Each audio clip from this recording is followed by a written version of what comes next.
Hi, this is Mr. West, and today we're doing a Khan Academy tutorial on understand decimal rounding.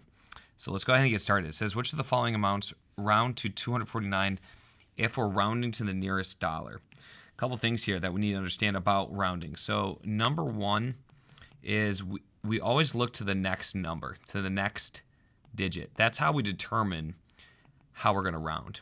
And then number two is if that next digit is 5 or above, you round up. And if it's 4 and below, that means you're going to round down or round off is how I like to say it. Some people think that you subtract. You never use subtraction in decimal rounding. And that's pretty much the two guiding principles that's going to lead you to the right answer. There's a few other nuances, but those are the main two that we're going to use. So let's go ahead and look at this problem and apply it. So if we're looking at the nearest dollar, that's essentially talking about the ones place. That's another important thing is we need to understand what the place values are. So we have the ones, we have tens, and we have hundreds. So in the ones place right here is 9, okay? So 9 is in our ones place. And then after the decimal, just in case we get to a problem like that, we have tenths, and I'm putting an emphasis on the THS, and then hundredths, and I'm putting an emphasis on THS, and that's because anytime you see THS, that means it's after the decimal place. Okay, so let's consider these three, and it says choose two. Okay, so we're basically choosing the one that doesn't round that way. All right, so if we have 248, well, might as well start with the first one, 249.75. So 249.75. It says round to the nearest dollar, and we said that's the ones place. So that is right there, that 9. Okay, and it looks like it's 9, 8, and 9 for those three answers. We are going to be looking at the next digit. The next digit is the one that tells us how it's going to round. This next digit is a 7. That means it's above 5, and that means we round up. So another way to remember it is 5 and above, give it a shove. So this 9 needs to move up a place value. Now, from 9 is 10. So you're like, well, how do I write a 10? You're not going to write 2, 4, 1, 0. You're not going to write a 10 in one spot.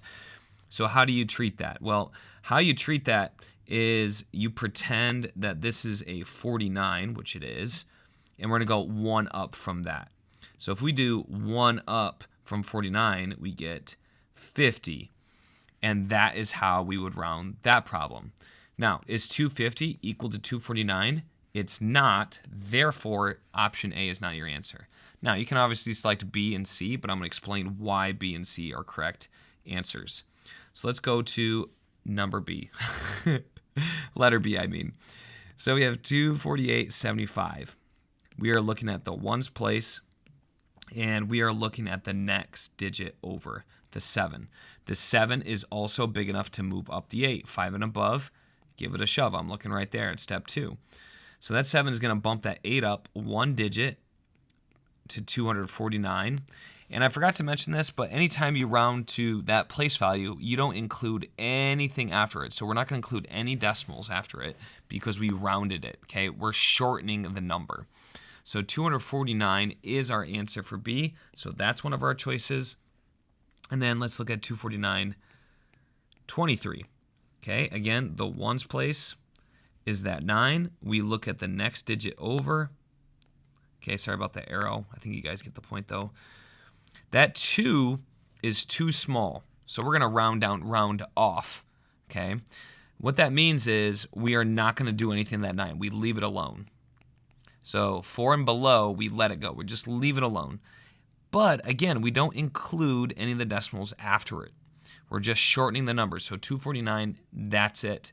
This one also is rounded to 249. So it's B and C, and let's move on to the next question. Okay, next question. Here we go. Drag the cards to create a number that matches these rules. The number ends in the hundredths place.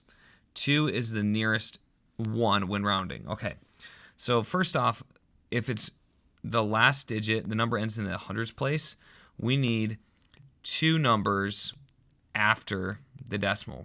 So the hundredths place is right there.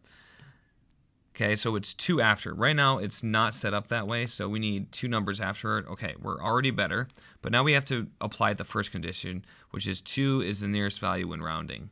Okay, so if it's got to be 2, we got to put that 1 in the front. Okay, and now look at this. We have 2 choices. We either have the 4 or the 7 in front. If I have the 4 in front, that 4 is not big enough to bump it up. Okay, because remember, we look at the next number over when rounding. So we would need something bigger. We would need that 7 there next to the 1 to bump it up. Okay, so now this would round up to 2 if we rounded using the rules. So that is going to be our answer. There's no other way to arrange those numbers. Which 2 of the following numbers round to 752.3 if we're rounding to the nearest tenth? Okay, so again, we have to understand where the tenths place is. The tenths place is where that 3, the 2, and the 3 are. Okay, so it's this first place after the decimal. Now, we want it to be 3. Okay, so we need to look at the number next to it. Oops. So we need to look at the next number for all of these. Okay, for A, it's a 2. That 2 is not big enough to round it up. Okay, 4 and below, we let it go. 5 and above, we give it a shove. So that 2 is not big enough.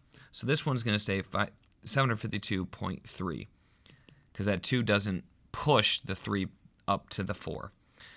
752.27, that 7 is big enough, and we're going to push that 2 up, that's in the hundreds place, up to a 3.